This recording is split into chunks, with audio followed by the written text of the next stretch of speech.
Bonjour à tous, bienvenue dans ce webinaire sur la question de l'emploi des seniors.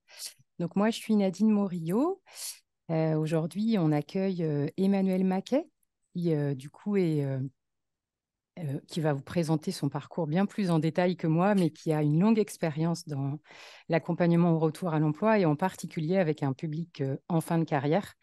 Et donc, qui va nous présenter en fait un état des lieux de la situation actuelle, un certain nombre de préconisations, et puis nous faire part de ses propres expériences personnelles.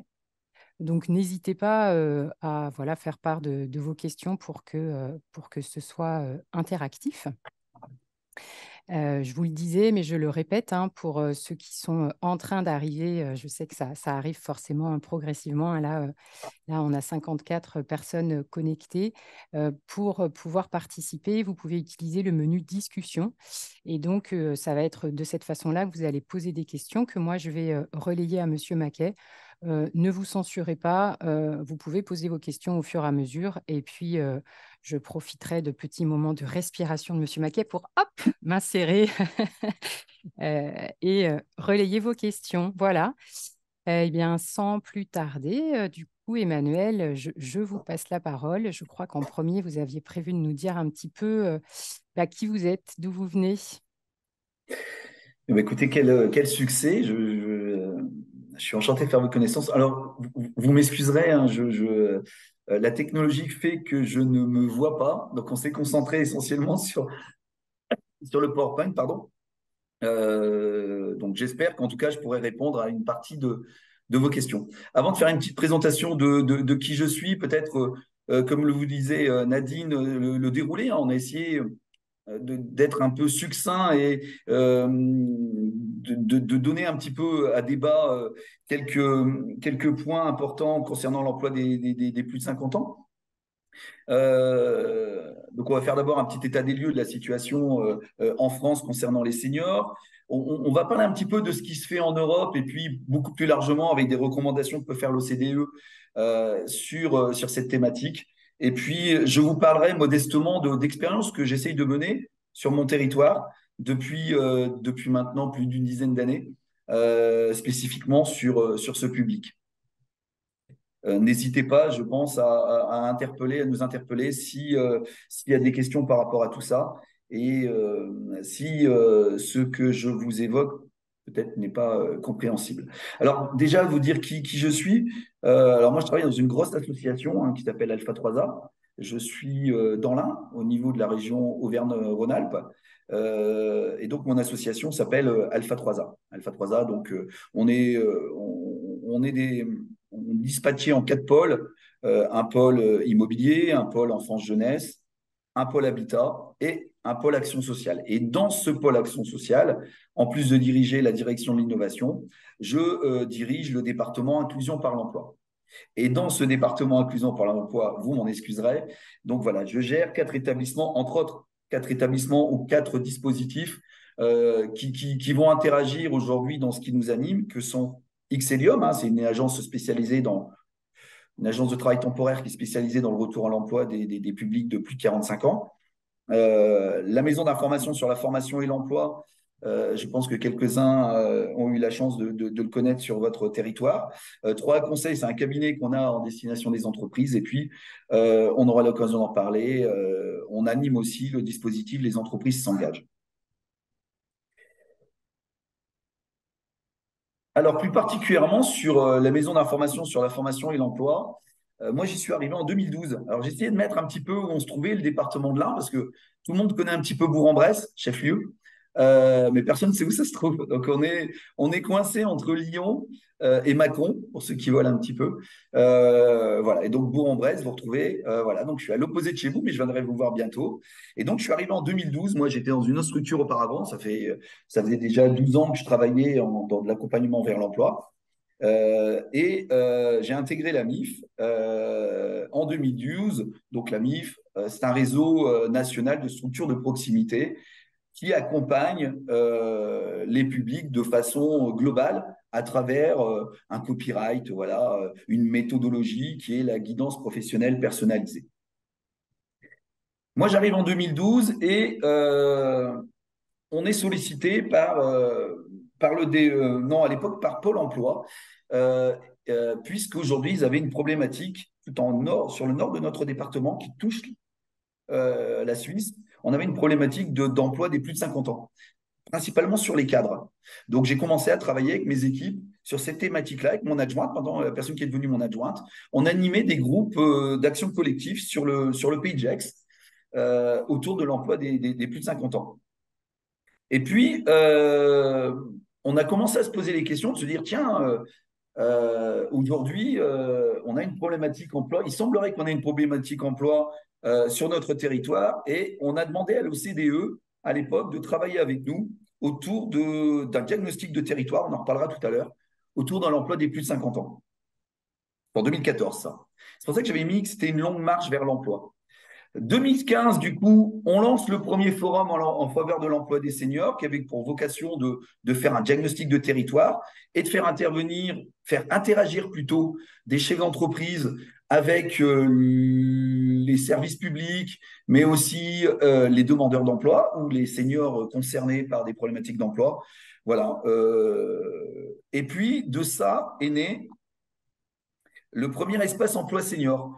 Vous verrez tout à l'heure que l'OCDE nous avait fait des préconisations en termes de stratégie pour optimiser l'emploi des plus de 45 ans sur notre territoire. Et entre autres, c'était à l'image d'une mission locale, hein, c'était de recenser en un même lieu tout un tas de dispositifs qui permettraient d'accompagner au mieux les publics concernés. 2017, une première expérimentation, on y reviendra peut-être tout à l'heure, autour de Tremplin Carrière. C'est une expérimentation qui a été lancée par Pôle emploi Auvergne-Rhône-Alpes et qui nous a demandé, au vu de notre expertise, de travailler spécifiquement sur un public demandeur d'emploi de plus de 50 ans autour du retour à l'emploi. Parallèlement à ça, chez nous, je crée un nouveau dispositif qui s'appelle 3 Conseils, un nouvel établissement qui vise à travailler en lien avec les entreprises. L'idée étant que plus on est proche de l'entreprise, plus on sera amené à être efficace vis-à-vis des seniors. 2018, pour nous, la création du club des experts 50+, c'est-à-dire que vis-à-vis de Pôle emploi, on a des groupes, hein, on en a encore maintenant une quinzaine par an. C'est des groupes entre 10 et 15 personnes qu'on suit pendant 3 mois.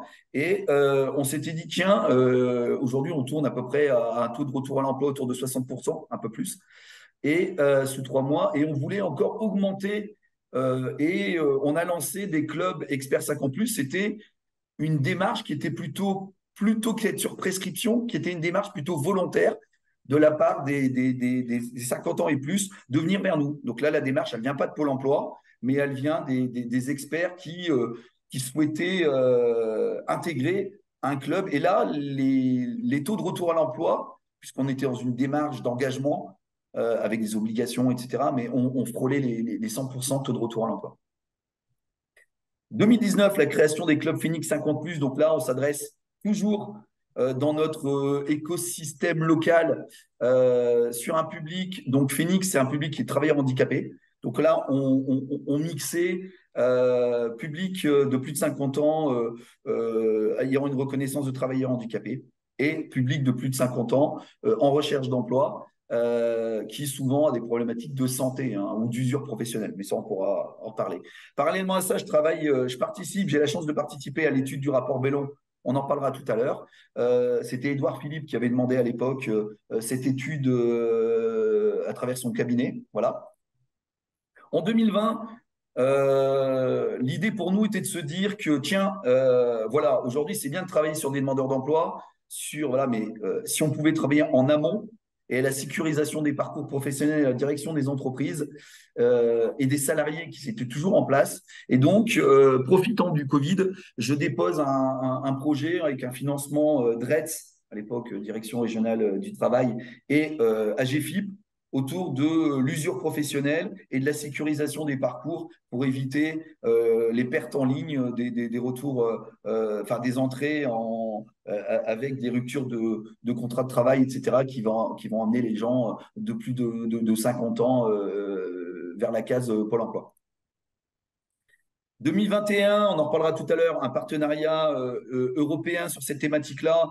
C'est vrai que précédemment, j'avais eu la chance d'aller déjà travailler avec le CDE en Allemagne sur la problématique 50 plus et on monte nous-mêmes. On a un partenariat maintenant avec l'Université de Mannheim et la CPME de l'Ain autour de l'emploi des plus de 50 ans, puisque l'Université de Mannheim, on en parlera tout à l'heure en fin de séminaire, a une expertise notoire et européenne autour de l'emploi des travailleurs vieillissants.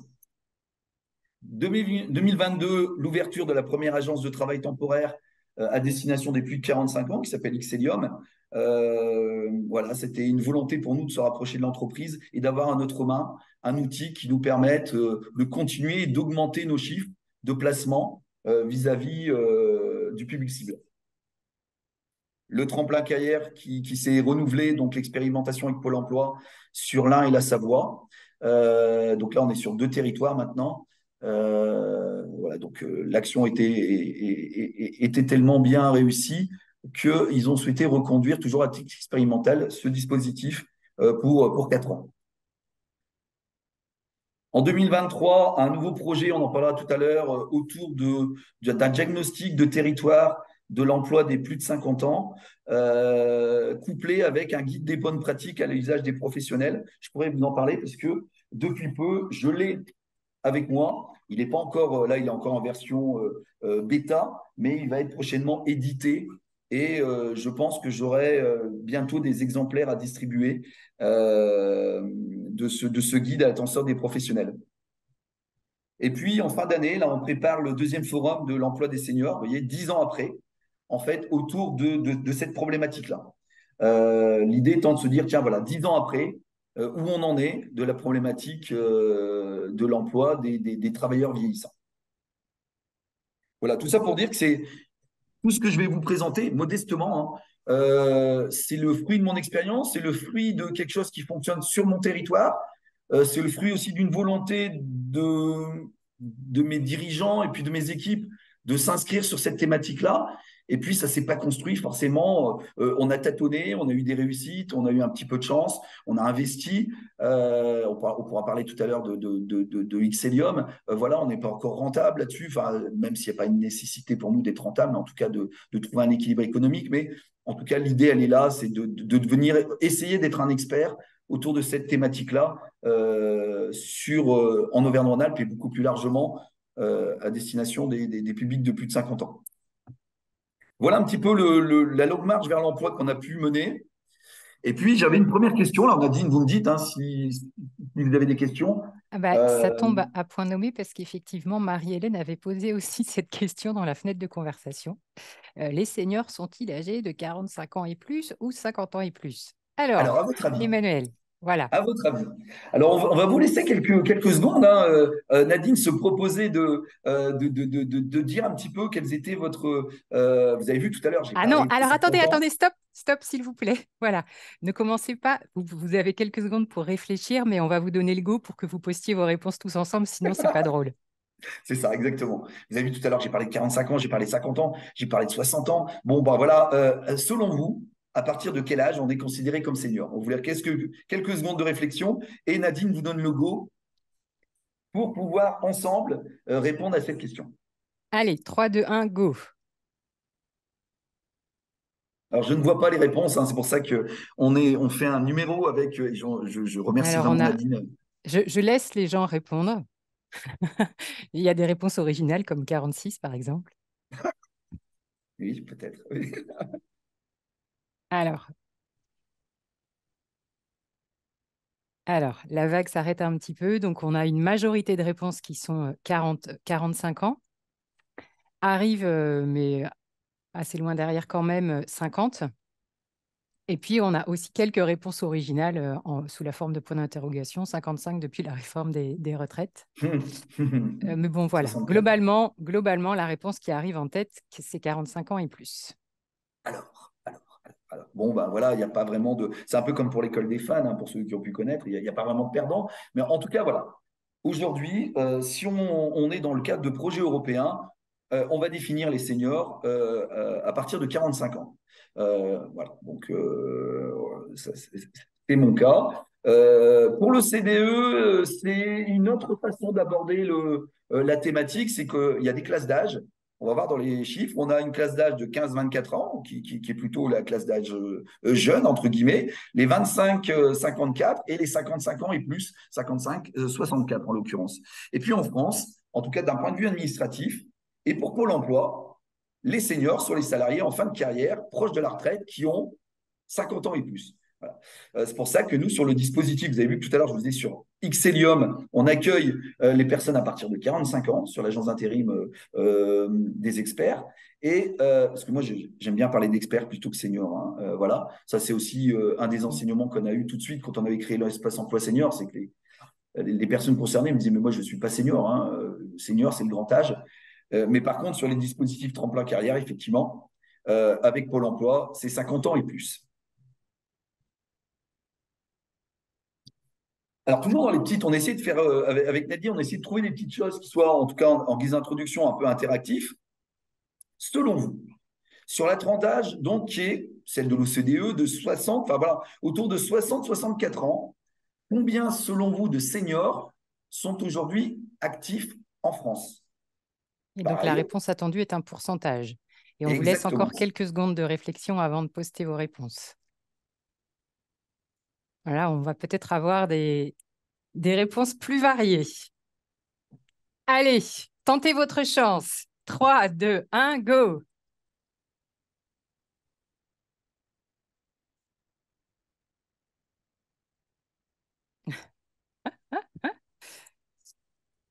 Combien de seniors dans une tranche d'âge de plus de 60 ans finalement? Combien de seniors sont en activité aujourd'hui en France sur la tranche 60-64 ans? J'en parlais encore hier avec une chaîne d'entreprise qui est une amie, quoi. On était, on verra tout à l'heure, on était assez surpris de la réponse. Alors, le spectre de réponse est extrêmement large, hein, puisqu'il va d'environ 15 à 65%. Mais globalement, les réponses se situent, alors elles sont très, très variées, hein, mais elles se J'imagine. situent plutôt autour de 30 à 50%. Hum, hum. Eh ben, un petit peu de suspense qui va nous amener à... Ah, je ne bouge plus là. Pourquoi je ne peux pas bouger?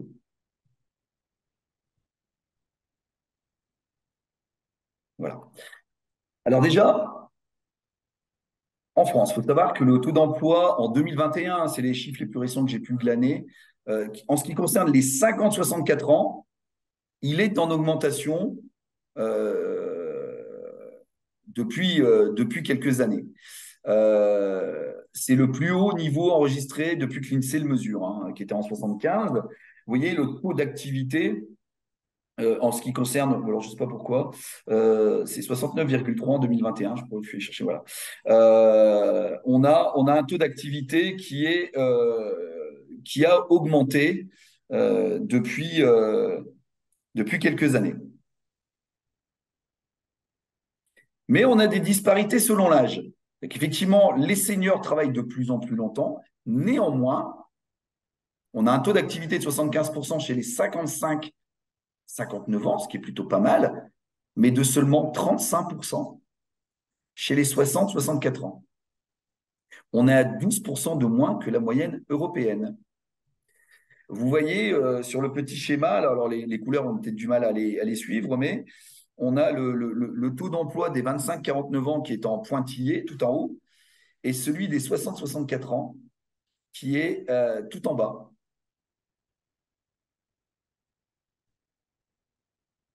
Donc voilà, une personne sur trois qui aujourd'hui a plus de 60 ans et qui travaille.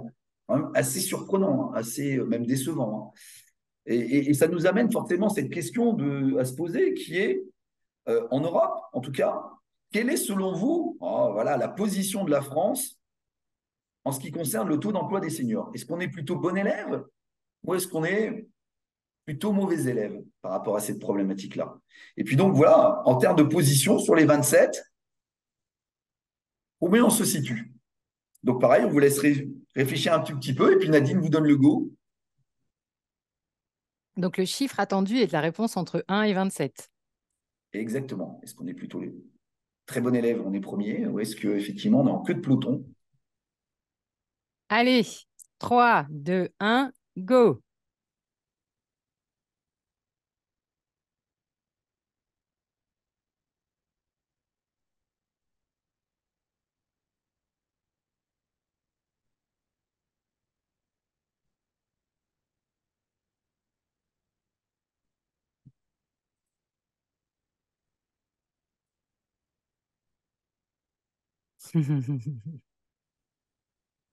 Alors, les réponses se situent entre 15 et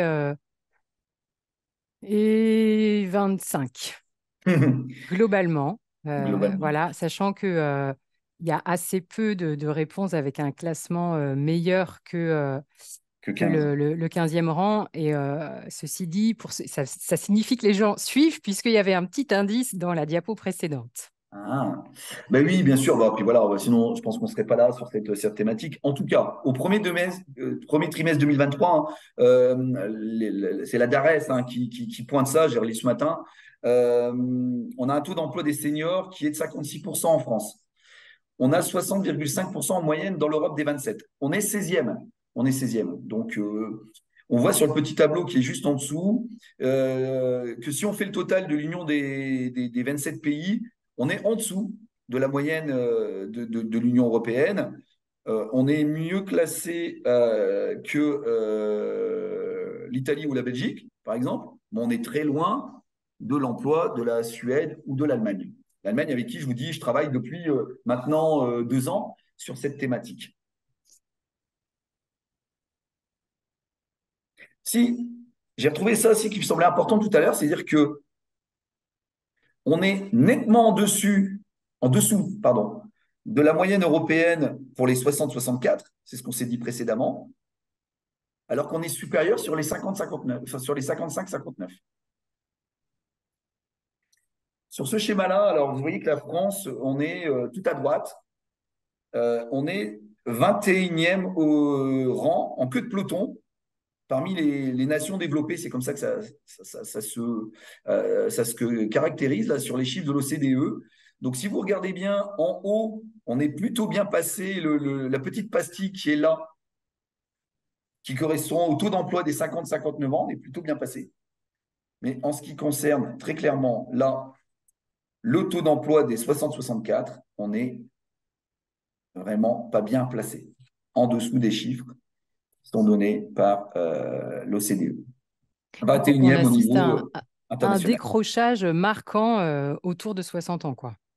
Oui, voilà, ça c'est des choses qu'on pourra aborder lors de la formation, mais alors certes, il y a une spécificité, il peut y avoir une spécificité française qui s'est créée au fil du temps, avec à un moment donné les exonérations de recherche d'emploi, des choses comme ça, qui n'existent plus aujourd'hui, hein. Mais une représentation que peuvent avoir les entreprises, mais aussi les seniors eux-mêmes, etc. Bon, voilà, c'est des choses qu'on va aborder et en tout cas en formation, mais qui peuvent expliquer aussi pourquoi on en est arrivé là.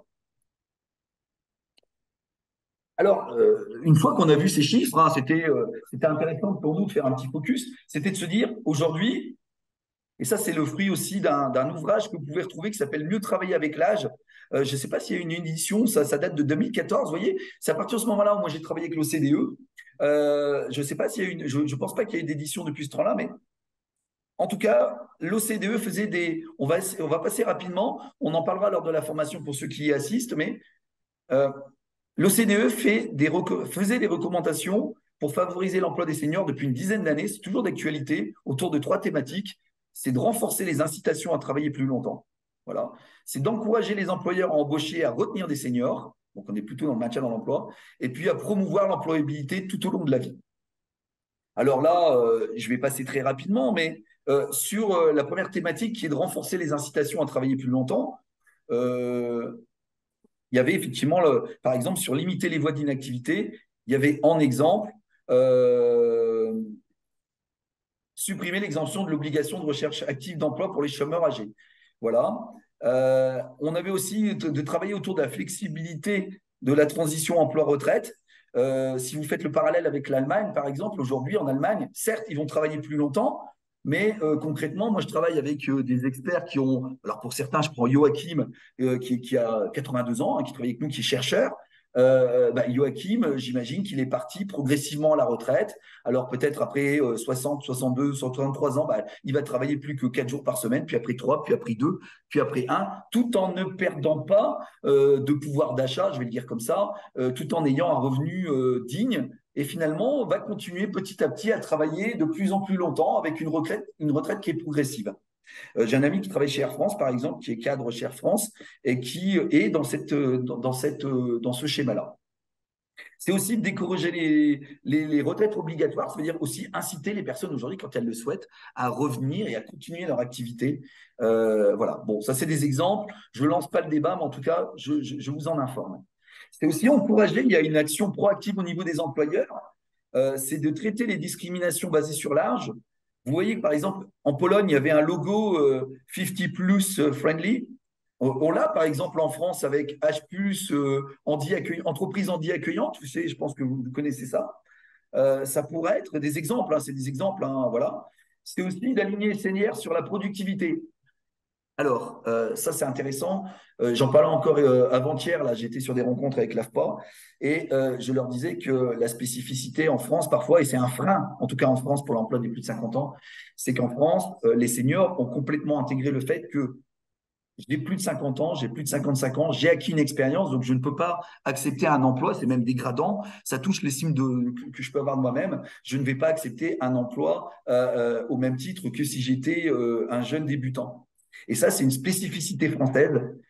Et donc, c'est aussi un frein au retour vers l'emploi parce que vous le connaissez tous aujourd'hui, il faut travailler là-dessus. On a des seniors qui vont te dire, moi non, je ne vais pas, moi au SMIC, j'acceptais pas ce job-là.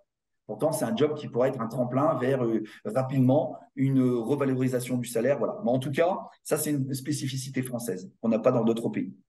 C'est aussi de travailler sur du management de l'âge. Aujourd'hui, il y a très peu d'entreprises, on en parlera tout à l'heure, qui ont intégré concrètement le management des salariés vieillissants dans leur entreprise et encore moins la pyramide de l'âge. Ça commence à venir, hein, mais voilà. C'est aussi promouvoir l'employabilité tout au long de la vie. Donc, en développant la formation tout au long de la vie, d'ailleurs, Nadine m'avait fait parvenir euh, une très bonne information du CEREC. Bref, là, comment les seniors envisagent-ils leur avenir professionnel jusqu'à la retraite? Et effectivement, la problématique autour de la formation tout au long de la vie, et plus particulièrement des seniors en fin de carrière, est soulignée avec quand même, on casse les idées reçues puisque il y a quand même un souhait de formation de la part des seniors. On se rend compte que c'est plutôt l'entreprise qui est assez frileuse à leur financer des formations quand ils sont en fin de carrière. C'est fortement d'améliorer les conditions de travail parce que quand on travaille plus, alors la France, on est peut-être privilégié là-dessus, on est au niveau de l'OCDE, mais voilà, quand on travaille sur les conditions de travail des uns, ça va venir améliorer celles de tout le monde. Mais en tout cas, de prendre en compte l'usure professionnelle, c'est ce que je vous disais tout à l'heure quand on travaillait sur les salariés âgés, prendre en compte dans la réflexion l'usure professionnelle des collaborateurs, c'est intéressant. Par exemple, je ne sais plus dans quel pays scandinave, mais il est possible, quand tu as plus de 62 ou 63 ans, à salaire égal, tu vas venir travailler, par exemple, 4 jours dans la semaine ou 3 jours dans la semaine. Voilà, ils intègrent complètement l'usure professionnelle. Et puis, c'est des actions préventives aussi autour du soutien des chômeurs âgés, etc., avec des subventions, par exemple, pour l'embauche de travailleurs vieillissants. On a eu ça une période, hein, on ne l'a plus trop en France. Donc, voilà, c'est toujours en cours de réflexion, j'ai vu, mais ça aussi, ça peut, pour certains travailleurs vieillissants, permettre le retour à l'emploi, l'exonération de charges patronales, etc. Pourquoi pas? C'était en réflexion, là, dernièrement, pour l'embauche de travailleurs vieillissants. Nadine, des questions là-dessus?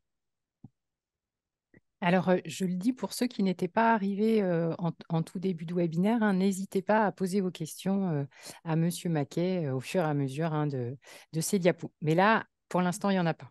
Bon, je suis assez succinct, vous m'en excuserez, hein, on va aller après un petit peu à l'essentiel de ce que nous, on a développé, mais il faut savoir aussi en France, et je vous invite, on peut le télécharger. Il y a un rapport, je vous l'ai dit tout à l'heure, Édouard Philippe, en 2020, voilà, a fait une demande à Sophie Bellon, qui est présidente du conseil d'administration de Sodexo, de se pencher autour des bonnes pratiques, autour du maintien dans l'emploi des travailleurs vieillissants. Et donc, l'idée, c'était de se dire, bah, plutôt que de travailler après sur des salariés qui vont devenir, enfin, sur des personnes qui ont perdu leur emploi et de travailler bah, avec tout ce que ça va amener, hein, c'est de se dire comment, en amont, on peut travailler sur ce type de public pour faire en sorte que la sécurisation des parcours puisse être assurée dans l'entreprise et par les acteurs en interrogeant, en fait, l'ensemble des personnes travaillant sur ce champ-là. Donc moi, j'ai eu la chance, au niveau de ma structure, d'être invité sur quelques groupes de réflexion et de pouvoir évoquer ce qui nous semblait pertinent. Ce qui a donné, je vous le fais très rapidement, hein, des axes stratégiques. Vous le retrouverez pour ceux qui veulent le télécharger, mais il y a une quarantaine de propositions qui ont été faites et dont certaines, vous les retrouvez aujourd'hui. C'est de faciliter l'accès à des formations de reconversion pour les salariés ayant ouvert des droits au titre de la pénibilité. On touche aussi un petit peu du doigt Moi, je vais gérer prochainement une plateforme de transition professionnelle. Voilà, on est un petit peu aussi là-dessus. Les salariés de plus de 45 ans vont être, à mon avis, aussi les premiers intéressés par ce type de dispositif, hein, Transco, etc. Voilà, on peut en parler. C'est d'instaurer aussi un bilan de compétences pour les salariés expérimentés avec un coût zéro pour le salarié. C'était une des propositions. Moi, je le mettais en œuvre à travers mon projet que j'ai fait avec la GFIP là, à destination des chefs d'entreprise. C'est l'aménagement des logiques d'aménagement de fin de carrière. C'est l'accès à la retraite progressive et générer de nouveaux droits pour les retraités qui souhaiteraient reprendre une activité professionnelle. Alors, une fois que je vous ai dit tout ça, c'était de se dire, tiens, voilà, nous, 2014, comme initialement je vous l'ai dit, 2014, on s'est retrouvé une problématique avec un taux d'emploi des seniors qui était quand même assez problématique sur notre territoire, et on a commencé à se pencher là-dessus. Et donc, on avait lancé une étude avec le CDE. Et cette étude, qu'est-ce qu'elle a pointé? Elle a pointé que, et à mon avis, ce qu'on avait chez nous, c'est aussi valable chez vous, c'était que peu d'entreprises avaient intégré la notion de l'âge dans les pratiques managériales, que les entreprises de notre région, elles ne semblaient pas forcément encourager les seniors à rester le plus longtemps possible en activité, mais plutôt quand ils étaient un petit peu en usure, bah, de les pousser vers des ruptures conventionnelles, voire sur des départs à la retraite. Et puis, très clairement, beaucoup d'entreprises n'avaient pas anticipé la courbe, la pyramide des âges, les compétences de tous ces travailleurs seniors. Et il était quand même dommage qu'on ne puisse pas identifier les risques de perte de compétences à moyen terme du départ à la retraite ou de rupture conventionnelle de ces travailleurs. Donc, nous, là-dessus, l'OCDE nous avait fait des préconisations. Ce qui est important, c'est surtout comment moi, en tant que structure, MIF, je pouvais agir. Bon, moi, il y a des choses qui ne dépendent pas de moi, mais il y a des choses sur lesquelles je pouvais agir. Et entre autres, je vous en ai mis trois en fluo. C'était de travailler sur l'élaboration du projet professionnel de fin de carrière, sur adapter les comportements à l'évolution de l'entreprise et des métiers, et puis c'était soutenir l'entrepreneuriat. Donc on s'est dit, autant moi je ne peux pas travailler sur des politiques qui relèvent du national, autant je peux agir au niveau local sur des actions concrètes avec mes équipes. Et donc, notre plan d'action depuis 2014, et n'hésitez pas à me poser des questions là-dessus, et vraiment, ça correspond à ce que je fais. Je n'ai pas de prétention de mieux connaître, mais voilà, je l'expliquerai lors de la formation. En tout cas, ce qu'on essaye de mettre en place depuis maintenant 10 ans nous permet quand même, si on compare, aujourd'hui, on a ce marché tremplin carrière avec Pôle emploi, on a un taux de retour à l'emploi qui est autour de 66%, versus 25% en Auvergne-Rhône-Alpes sur ce même dispositif porté par d'autres. Je ne dis pas qu'on est meilleur, mais peut-être, voilà, on a mis en place tout un ensemblier d'actions qui nous permettent d'atteindre ces objectifs. Alors, sur quoi on s'est penché? En fait, il y a 4 ou 5 thématiques. Un, c'était déjà de proposer un accompagnement favorisant la reprise de confiance en soi. Donc, beaucoup autour du travail de la posture du conseiller. Comment ça se décline? Ben voilà, alors je ne vais pas aujourd'hui, j'en parlerai lors de la formation, mais on essaye de placer l'individu et le conseiller au centre de nos accompagnements. Je pense que vous êtes beaucoup à le faire. autour de 5 thématiques qui nous semblent importantes. L'estime de soi. Aujourd'hui, on sait bien que pour Maslow, etc., l'estime de soi, on la retrouve tout en haut de la chaîne de cette pyramide. Et c'est un des premiers leviers avec lesquels il faut travailler avec les personnes. C'est aussi de travailler sur les théories de l'engagement. Alors, toutes ces théories-là, c'est des théories qu'on voit en psychologie sociale, mais qui nous amènent aujourd'hui à faire travailler les collaborateurs et les seniors, les mettre en action avec les théories, par exemple, qui vont aller autour aussi de la motivation et pour ceux qui connaissent un petit peu, sur toute la motivation librement consentie, la soumission librement consentie. Un exemple, si je demande à un groupe quel qu'il soit, en l'occurrence de seniors, de me dire quel est le nombre, enfin, si je leur demande de faire des démarches de retour vers l'emploi, d'envoyer des CV, de faire des candidatures spontanées, quand on va se revoir au bout de quelques jours, ils vont me dire bah, j'en ai fait 3, j'en ai fait 2, j'ai pas eu le temps d'en faire. Je devais le faire, puis je ne l'ai pas fait. Voilà. Par contre, si vous travaillez pour vous donner une théorie de l'engagement, si vous demandez, tiens, par exemple, Pierre, la semaine prochaine, combien tu vas faire de démarches? Et que Pierre vous dit, bah, moi, la semaine prochaine, je vais m'engager vis-à-vis du groupe à faire 5 démarches, et ben Pierre, ces 5 démarches, il va les mettre en œuvre. Donc, c'est un petit peu toutes ces théories qu'on essaye de mettre en place dans l'optique d'optimiser les démarches et les réussites des personnes qu'on accompagne. C'est aussi de travailler sur les représentations, les préjugés, les stéréotypes. On sait tous que les entreprises peuvent avoir des préjugés et des stéréotypes par rapport aux demandeurs d'emploi, mais on se rend compte qu'eux-mêmes ont des représentations sur eux-mêmes qui sont à déconstruire.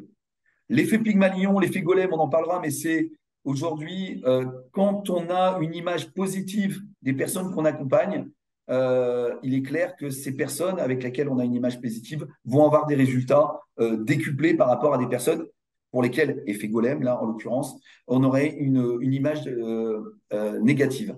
Donc tout ça, j'imagine que pour la majorité, vous le faites. Mais en tout cas, nous, dans nos trucs, on l'a complètement intégré à notre pratique et dans le développement de nos actions, ce qui fait qu'aujourd'hui, on place l'individu au milieu de ces concepts d'accompagnement.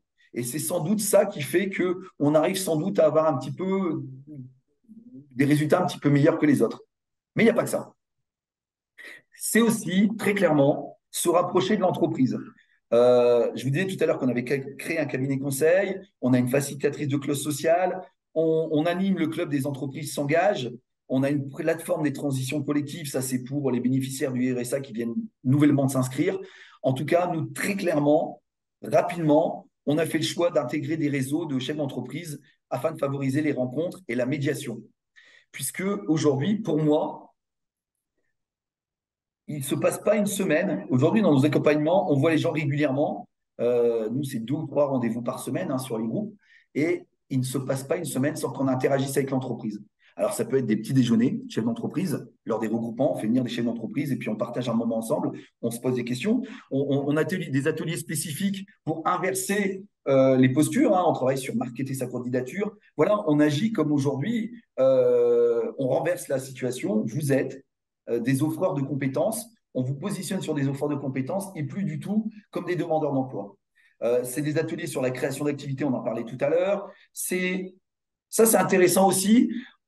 Sur toutes nos actions, on a l'organisation d'un job dating qui leur est réservé, mais c'est eux qui le construisent, c'est eux qui l'animent, c'est eux qui vont faire les démarches auprès des entreprises. Alors, bien sûr, avec la conseillère ou le conseiller qui est le référent, mais c'est eux qui vont organiser, lors des 3 mois, ils vont organiser un job dating qui leur est réservé avec 7 ou 8 chefs d'entreprise qui vont venir, qui leur sont dédiés. Donc, ils vont prendre les contacts, ils vont phoner. Donc, on inverse un petit peu ces rôles, on les met au cœur de l'action. Et puis, on a des actions spécifiques. Je vous ai mis la petite image de Marie au premier regard, parce que moi, je suis un fervent. Vous connaissez tous cette émission qu'on peut voir sur M6. Alors, même si vous ne l'avez jamais regardée, vous avez compris le concept. C'est qu'en fait, c'est 2 personnes qui sont faites l'un pour l'autre, en théorie, qui ne se connaissent pas, mais un intermédiaire vient faire en sorte qu'ils se rencontrent. Et ben, moi, dans toutes mes actions, on met en place ce type de rencontre. L'exemple, c'est qu'on a des actions qui s'appellent chez nous un jour en emploi. C'est qu'on prépare nos collaborateurs à la découverte d'entreprises. Ça se passe sur une journée. Ils ont 5 ou 6 entreprises à visiter. Ils partent le matin, ils ne savent pas où ils vont. Parallèlement à ça, on a des chefs d'entreprise avec lesquels on a travaillé. On leur dit, écoutez, vous allez accueillir des demandeurs d'emploi, des seniors. Je ne pense même pas qu'on dit des seniors. En tout cas, vous allez accueillir pendant 1 heure un groupe. Et alors, on ne donne pas de CV, etc. Juste, venez vendre votre boutique, ouvrez-leur la porte. Et puis, on favorise la rencontre. Donc, on est ces médiateurs. Et puis, on a des très, très belles réussites, puisqu'aujourd'hui, même sur des demandeurs d'emploi de très longue durée, là-dessus, on arrive à arriver à 2 tiers de retour vers l'emploi. Alors, si vous avez 2 minutes, on va essayer de vous passer le point de vue de chefs d'entreprise qui, aujourd'hui, ont témoigné de cette action qui s'appelle Motivation qu'on a faite avec Pôle emploi. Et la vidéo est assez sympa pour vous voir un petit peu le ressenti des chefs d'entreprise par rapport à ça. Donc, j'arrête le partage. Je partage à nouveau maintenant. Maintenant, il faut que je clique d'abord. Ah, voilà, j'ai fait ce qu'il ne fallait pas. Je vais repartager. Je vais cliquer là-dessus. Voilà. Et puis, j'arrête le partage. Tac, et je vais maintenant partager la vidéo avec le son et l'audio. Et j'espère que vous pourrez découvrir un petit peu. Ça dure 2 minutes. S'il y a des difficultés, vous faites un petit message à Nadine. Voilà, en tout cas, là, c'est les paroles d'employeur. C'est une action qui s'est conduite avec Pôle emploi, qui était expérimentale. Et vous allez voir que les chefs d'entreprise sont assez ravis de découvrir des personnes dont ils ne soupçonnaient même pas les compétences, enfin, des personnes qu'ils n'auraient jamais recrutées.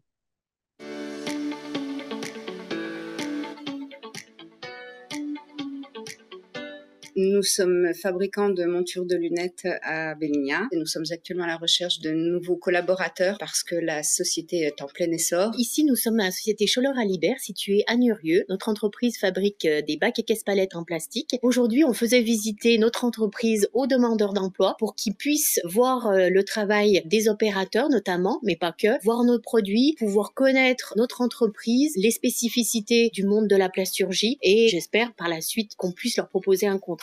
Si on trouve une personne dans une assemblée de 5-6, déjà, je trouve que c'est bien. L'immersion est vraiment un schéma qui nous convient super bien dans l'entreprise. Ça permet aux demandeurs d'emploi de découvrir le métier et nous de savoir si cette même personne peut correspondre au profil qu'on cherche. Ce dispositif, je trouve qu'il est innovant parce que je n'avais pas connaissance ni de leur CV, ni de leurs compétences, ni de leur éventuel diplôme. C'est un bon moyen d'avoir aucun a priori sur un demandeur d'emploi, quel qu'il soit. De toute façon, on sait que dans notre domaine, les personnes ayant d'expérience dans la lunette, malheureusement, il n'y en a plus ou alors ils sont déjà en poste. Donc, de toute façon, il faut s'ouvrir à des personnes qui n'ont justement pas cette expérience-là. Tout le monde a des compétences et peut les mettre en avant, même dans notre domaine d'activité, puisqu'il y a des secteurs d'activité qui sont rapprochants. On est prêt à former les gens. On est ouvert à toute personne désirant être intégrée dans notre société et puis voulant connaître notre métier, qui est un très bon métier. Notre entreprise n'est pas forcément connue, notre tonnage est assez important et peut effectivement faire peur. Et donc le but aussi de cette visite, c'était vraiment de casser cette mauvaise image, cette peur de travailler dans une entreprise comme la nôtre et au contraire, s'approprier nos produits et voir que c'est à la portée de tous. On a vu tout de suite qu'il y a des gens qui étaient motivés dans les quelques personnes qui étaient présentes. Sur l'ensemble des personnes de ce matin, 3 m'ont laissé des CV, c'est encourageant. Et c'est pour ça qu'il faut qu'on continue à développer ce genre de système et d'activité pour tout le monde, aussi bien pour le demandeur que pour l'employeur. J'ai trouvé des demandeurs d'emploi qui étaient très intéressés, qui ont posé beaucoup de questions, qui nous connaissent et qui seront certainement, et en tous les cas j'espère, intéressés pour travailler chez nous par la suite. Ça a donné du sens à leur projet et à notre futur partenariat. On pourra enfin peut-être avoir des gens qui vont venir se présenter et qui correspondront exactement à notre cadre d'activité.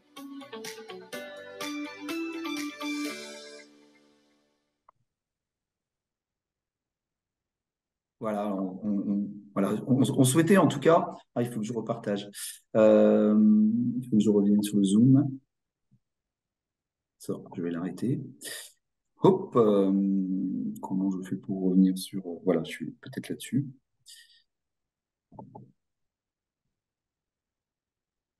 Je ne sais pas comment ça se fait que je n'arrive plus à repartager. Voilà.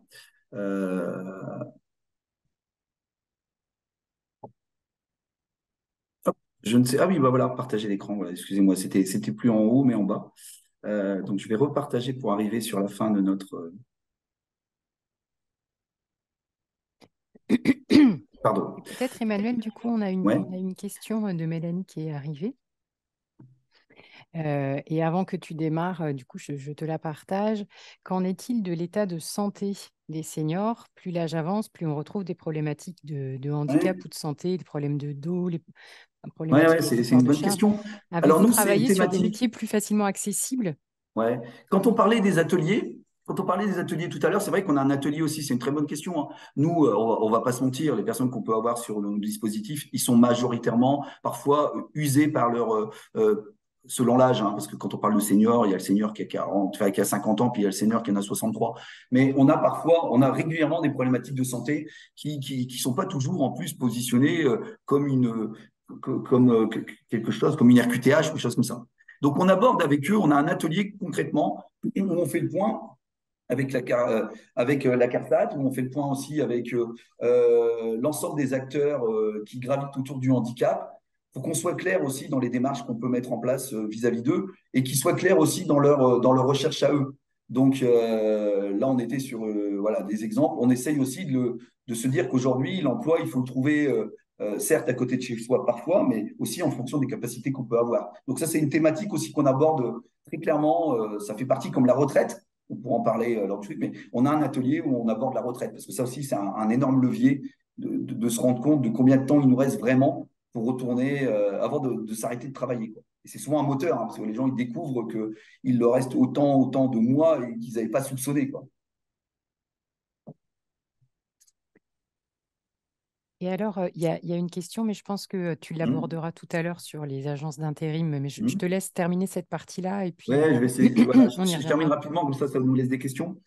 C'est vrai qu'il y avait donc nous aussi, on s'est dit qu'à un moment, c'était très bien ce qu'on faisait, mais est-ce qu'on pouvait aussi prendre des compétences ailleurs. Alors, vous connaissez peut-être pour certains la méthode IOD, on en a parlé avec Nadine, ou c'est des choses que finalement, on a travaillé avec Bordeaux hein, là-dessus, on trouvait intéressantes, on l'a intégré, mais finalement sans passer par la méthode. Mais en tout cas, on en a formé certains, c'était question que... Mais à un moment, on tournait un petit peu en boucle et on voulait innover en se disant, chez qui on peut aller pour aller beaucoup plus loin dans nos réflexions et surtout, comment on peut s'inspirer de structures qui, aujourd'hui, ont des belles réussites autour de l'emploi des plus de 50 ans. Et donc, on s'est rapproché de nos collègues allemands à travers un dispositif que vous pouvez, et moi, sincèrement, quand vous voulez, j'échange avec vous sur cette thématique-là. On a monté un dispositif qui s'appelle, enfin, on s'est appuyé sur le dispositif Erasmus+, hein. Et donc, pour nous, Erasmus+, pour faire concret, on l'utilise déjà sur des notions de partage. On a tous nos collaborateurs qui aujourd'hui font des voyages en Allemagne régulièrement dans un objectif de voir ce qui se passe chez les autres. Il faut savoir que l'université de Mannheim, avec qui on travaille, ils forment tous les conseillers Pôle emploi, majoritairement, avec qui on travaille, majoritairement les cadres de Pôle emploi Mannheim. Voilà. Et donc, il y a cet échange. On accueille des conseillers Pôle emploi Allemagne chez nous. Donc, on a cet échange de pratiques pour comprendre la philosophie de chacun. On réfléchit aussi sur la mise en place d'un master avec les Allemands, parce que l'approche, elle est complètement différente chez eux, hein. Être conseiller Pôle emploi en Allemagne, vous réussissez un concours, c'est un peu comme l'éducation nationale, tu réussis ton concours, après tu es indemnisé, tu es ton employeur, et puis après tu te formes pendant 3 4 ans. Et donc tu te formes à de la sociologie, tu te formes à la psychologie, à de l'économie, à de l'insertion. Donc, vous voyez, tu as tout un tas c'est pluridisciplinaire et c'est complètement une autre approche. Chez nous, on va avoir des gens qui sont essentiellement, ils vont se former. Bon, on a le travail social, on a la psychologie du travail, on a aussi le diplôme CIP de l'AFPA. Mais finalement, c'est souvent, moi je le vois, hein, c'est souvent l'expérience qui va nous donner, en plus, la capacité d'aller démarcher un chef d'entreprise. Et donc, nous, nos équipes, elles sont hyper multidisciplinaires. On a des gens qui arrivent des RH, etc. Et donc, on travaille avec eux pour la création de ce master. Et puis, c'est d'innover, pourquoi pas, sur des nouvelles pratiques. Et donc, c'est pour ça que je vous disais que prochainement, on va sortir un recueil d'une trentaine de monographies franco-allemandes autour de bonnes pratiques de l'accompagnement des seniors. Comment les conseillers aujourd'hui de nos structures ont pu, parfois ou pas, se retrouver confronté à des thématiques que soulèvent les seniors et comment le conseiller lui-même a trouvé des solutions pour passer outre ou pas, parfois. Et donc, ça fera partie de ce fameux dispositif InnoPro qu'on va sortir là, enfin ce guide qu'on va sortir fin d'année, là, je pense en octobre-novembre, à destination de tous les professionnels. Et donc, je ne manquerai pas de revenir vers Nadine pour vous donner l'information. Et puis aussi, je vous l'ai dit, moi, c'était de proposer des services complémentaires très proches de l'entreprise. Et on a eu l'opportunité de racheter une agence d'intérim qui s'appelle Au Budget Intérim et on a créé un établissement secondaire qui s'appelle Excellium, une agence pour les intérimaires expérimentés avec un petit slogan, hein, c'est Excellium, c'est l'expérience qui fait la différence. Et cette agence, elle est 100% dédiée aux plus de 45 ans. Voilà, c'est un choix. Nous, ce qu'on voulait, c'était de se dire qu'aujourd'hui, on voulait se démarquer. Aujourd'hui, dans nos résultats, on s'est rendu compte aussi que il faut savoir que les seniors sont peu friands de l'intérim. Je ne sais pas si c'est vous, mais je pense que c'est la même chose partout. Aujourd'hui, rentrer comme intérimaire quand tu as 55 ou 56 ans, il y a un côté un petit peu, en tout cas, nous, ils l'ont perçu comme dégradant. Et depuis des années, on travaille avec les agences partenaires. Moi, j'ai une convention de partenariat avec Manpower. J'ai Temporis qui vient souvent chez nous, c'est un copain, et lui, il venait d'ouvrir sa boîte, il avait besoin d'intérimaires et il m'en a pris plein des seniors. Et du coup, on a eu des belles réussites parce que finalement, nous, on est un peu moins agence intérim, mais on est surtout agence de placement. Ça veut dire que Dorine, que vous voyez là en haut à gauche, Dorine, elle va rentrer par la porte de l'intérim avec des chefs d'entreprise en leur disant, écoutez, j'ai un bon profil pour vous, prenez-le en intérim. Et puis au bout d'un mois et demi, le chef d'entreprise, il la rappelle en disant, wow, il est super votre gars, mais moi je veux l'embaucher. Hein. Ah ok, tu veux l'embaucher, bah, nous on te le facture. Tout le monde est content, nous ça fait vivre l'activité. Le salarié, c'était l'objectif, c'est qu'il ne reste pas en précarité, mais que rapidement il puisse toucher, il puisse signer un contrat. Et puis chez l'entreprise, finalement, on a cassé la barrière de l'âge. Et ce rapprochement avec les chefs d'entreprise, nous par exemple, j'ai une de mes amies, elle est chef d'entreprise, elle a 40 collaborateurs, elle est dans le second œuvre, dans le bâtiment. On lui a détaché 2 intérimaires de 64 ans plaquistes. Alors c'est assez surprenant, hein. Nous aujourd'hui on est en tension, j'imagine que vous aussi sur les plaquistes. Les intérimaires venaient chez nous en nous disant mais personne ne veut de nous quoi. Dans toutes les agences d'intérim, personne ne veut de nous parce qu'on a 64 ans. Alors, ils sont actuellement en intérim chez Aurélie. Et bon, Aurélie, je lui dis, tu vas me les embaucher. Hein. Elle m'a dit, non, clairement, Emmanuel, je ne vais pas te les embaucher. Par contre, je vais les tenir les plus longtemps possible en intérim. Pas de souci pour moi. Eux, ça leur va bien, les intérimaires. S'il y a des moments où ils sont un peu fatigués, ils prennent 1 ou 2 mois de pause. Mais vous voyez, dans cette logique-là, on devient vraiment un médiateur entre l'entreprise et ses besoins, sa réalité aussi. Parce que oui, embaucher quelqu'un qui a 64, 65 ans, c'est une prise de risque. Ça peut être une prise de risque. Voilà, une entreprise est là pour faire du business, hein, on ne va pas se mentir. Et puis, par contre, des demandeurs d'emploi, des salariés, des intérimaires qui ont encore la pêche, qui ont des compétences à transférer. Et nous, voilà, c'est des choses sur lesquelles on croit beaucoup. Et on espère vraiment que cette agence d'intérim, elle puisse trouver son modèle économique. Elle a 1 an depuis peu. Moi, je vous invite, si vous voulez ouvrir une agence chez vous, je serais ravi s'il y en a qui sont intéressés par ça. Moi, je ne suis pas dans une logique mercantile, je l'ai dit à Nadine, hein, moi, je suis dans une logique pour que demain, peut-être, il y ait plein d'agences Excellium un peu partout et que, justement, ensemble, deviennent un, un levier de développement pour l'emploi des plus de 45 ans. Voilà un petit peu brièvement mon expérience. J'espère qu'il y aura quelques questions et puis surtout que j'ai pu vous donner quelques pistes de réflexion sans avoir la prétention de forcément tout connaître, parce que je sais qu'en face de moi, j'ai des experts qui sont des personnes qui accompagnent depuis longtemps, j'imagine, des publics de plus de 45 ans. Eh bien, merci beaucoup, Emmanuel, pour ce partage très riche. Alors, effectivement, je vous invite à poser vos questions et on va commencer avec une question de Marie-Hélène tout à l'heure. Est-ce que justement sur les agences d'intérim spécialisées, tu as des retours elle parle en particulier de Tipeee Job. Alors, on en avait parlé, il y a beaucoup d'agences d'intérim qui aujourd'hui ont intégré le public senior. Aujourd'hui, il faut savoir que encore jusqu'à… Quand j'ai ouvert l'agence d'intérim, chez nous, dans l'Ain, il y avait, sauf erreur de ma part, 140 agences d'intérim dans l'Ain. Ce qui veut dire qu'il y a une offre qui est énorme. Le public senior, dans les derniers chiffres que j'avais dans l'intérim, c'était 10 à 15% de leur clientèle. Donc, il est clair qu'aujourd'hui, les agences d'intérim, elles ont tout intérêt à aller séduire le senior. Néanmoins, voilà, aujourd'hui, le senior, pour moi, il est un produit comme un autre, comme pourrait l'être une personne qui est une reconnaissance travailleur handicapé, etc. Je ne dis pas qu'aujourd'hui, mais moi, les retours que j'avais, c'est qu'aujourd'hui, les seniors, ils rentrent dans une agence d'intérim, on leur dit, bah, écoute, très bien, posez votre CV ou envoyez-moi votre CV en ligne et on vous rappellera. Et puis, on ne les rappelle pas parce que, pour certains, moi, j'ai demandé à mes équipes que chaque senior qui franchisse la porte, voilà, on l'accueille comme quelqu'un qui est un offreur de compétences. Et je veux qu'on voit absolument tout le monde. Si jamais ça colle pas, on refait le point avec nos collègues, etc. Parce que effectivement, mes collègues sont pourvoyeurs de seniors justement vers l'agence pour lever les derniers freins. Mais aujourd'hui, on se doit d'accueillir toutes les personnes qui franchissent ces portes. Alors, je sais que voilà, il y a quelques expérimentations et je souhaite, moi, j'espère que les agences d'intérim vont de plus en plus se pencher sur ces thématiques-là. Mais en tout cas, aujourd'hui, j'en connais très peu qui se sont ultra spécialisés, voire mono-spécialisés sur ce type de public. J'espère avoir répondu à la question. En tout cas, il y a beaucoup de remerciements dans la fenêtre de conversation, des personnes qui doivent partir aussi, mais qui signalent que ça a été très enrichissant.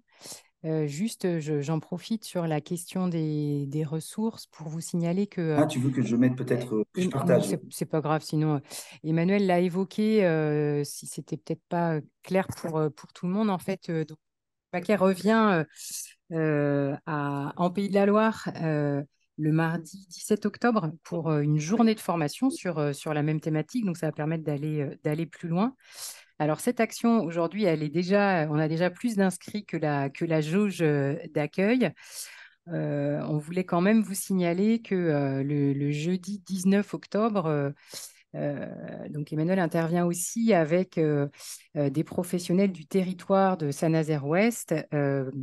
Il est possible qu'il reste en fait quelques places et donc j'ai une collègue qui va vous poster dans la fenêtre de conversation le lien pour que vous puissiez vous inscrire pour ceux que ça intéresse. Et puis, on pourra éventuellement le mettre dans le mail qu'on vous enverra a posteriori. Alors, je vous confirme que le support d'aujourd'hui va être accessible comme d'habitude avec le replay. Voilà, le lien est arrivé pour l'inscription à l'action de Saint-Nazaire. Et puis, je voulais vous signaler aussi qu'au CARIF, on veille le sujet de l'emploi des seniors et si vous souhaitez en fait suivre particulièrement ce sujet avec toutes les études qui sortent et les articles de presse, et si vous utilisez des flux RSS, vous avez là sous les yeux le process qui vous permettrait de recevoir, sans que vous n'ayez rien à faire, voilà, les actualités à chaque fois que des choses sortent, donc en vous inscrivant soit sur votre boîte mail, soit en ajoutant un petit module à votre navigateur. Ce qu'on peut faire, c'est de l'ajouter dans le mail qu'on va vous envoyer cet après-midi. Comme ça, vous aurez les infos plus facilement à portée de main. Alors, je crois que, outre les messages de remerciements et les Ouais, midi, on va je peut-être suis pouvoir content hein, si s'autoriser une modestement question. ça a pu interpeller sur quelques points. J'espère qu'on aura l'occasion, parce qu'une heure, moi je pourrais parler 2 jours sur ce truc-là. Ça me touche vachement. Pardon Nadine, je vous ai coupé, vous alliez dire quelque chose. Alors, il y a une question, mais je ne sais pas, Emmanuel, si tu auras la réponse. C'est est-ce qu'il y a des noms d'agences d'intérim Ouais, j'ai spécialisées vu. seniors sur Nantes? Alors, malheureusement, comme je vous disais, malheureusement, aujourd'hui, modestement, hein, c'est pas pour. Je pense être la seule structure, j'espère, en tout cas spécialisée sur ce type de public. Néanmoins, les grands groupes, voilà, aujourd'hui, ont intérêt. Je pense qu'il y a un gros travail à faire. C'est surtout au niveau du senior. Nous, aujourd'hui, quand on leur parle d'agence d'intérim, ils te disent non, non, moi, je ne veux pas être intérimaire, hein, ça ne m'intéresse pas ton truc. C'est pour ça que nous, c'était plus simple de dire, écoute, oui, tu veux peut-être pas être intérimaire, mais moi, je te propose, c'est que Dorine, c'est ma collègue, en fait. Donc, Dorine, elle va venir dans le groupe, elle va t'expliquer. Il n'y a pas de problème. Et puis, moi, je travaille pas qu'avec mon agence. Si une autre agence de travail temporaire a des postes à proposer pour mes seniors, mais c'est super. Je pense qu'aujourd'hui, ce rapprochement avec le monde de l'intérim, il est à faire, à construire dans vos groupes. tout en ayant en amont, en veillant à ce que ça effraie pas les seniors qui peuvent se dire, tiens, moi j'ai 60 et quelques années et on va pas me prendre. Je vois pas l'intérêt, puis moi je cherche pas un travail précaire. Mais il est clair qu'aujourd'hui, on a concrètement, j'étais la semaine dernière à l'agence, elle est à côté de mon bureau, là, à côté de la MIF, et j'y étais, je discutais avec la directrice d'agence qui revenait de vacances, et il y avait une dame qui avait les cheveux bien blancs qui était là. Je sais pas quel âge je pouvais avoir, peut-être 63, 64, 75. Et elle franchissait la porte en disant, voilà, je viens, j'ai besoin de continuer à travailler. Est-ce que je suis encore éligible? Bah oui, carrément, quoi. Et même si tu étais retraité, mais aussi, quoi. Et on a un travail aussi, nous, maintenant, à faire autour de ce public-là pour aller le vendre. C'est que Dorine, elle fait de la. Elle est, voilà, c'est une commerciale, elle a toujours géré les agences, c'est un autre métier, mais elle va placer du senior, elle place du senior. Hein, donc, il est clair que voilà, c'est une autre approche, quoi. Ok.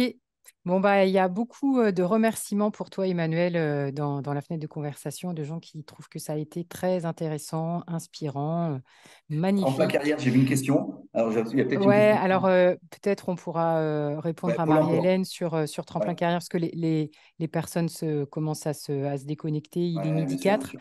À voir si c'est. Enfin, voilà, on a le contact de Marie-Hélène. Peut-être que ce sera possible Ouais, de rapprochez-vous de vos, l'envoyer. voilà, de vos collègues de Pôle emploi qui pourront eux-mêmes prendre contact avec Pôle emploi Auvergne-Rhône-Alpes pour le cahier des charges, etc. Voilà, ça marche bien. Ça marche bien, Tremplin Carrière. Je ne comprends pas que ça ne soit pas fait au niveau national. Hein. Ça marche super bien en Auvergne-Rhône-Alpes. Je ne sais pas pourquoi c'est pas fait ailleurs. OK. Et puis, quand effectivement le guide sortira, hein, dont Emmanuel parlait, Je je pense lâche. qu'on fera en sorte de vous le transmettre. Peut-être ça pourra faire l'objet d'une publication dans la newsletter du Cariforef. Moi, Voilà. et en conclusion, j'y ai découvert ce guide, par exemple, en introduction sur l'étude qu'ont pu faire les Allemands.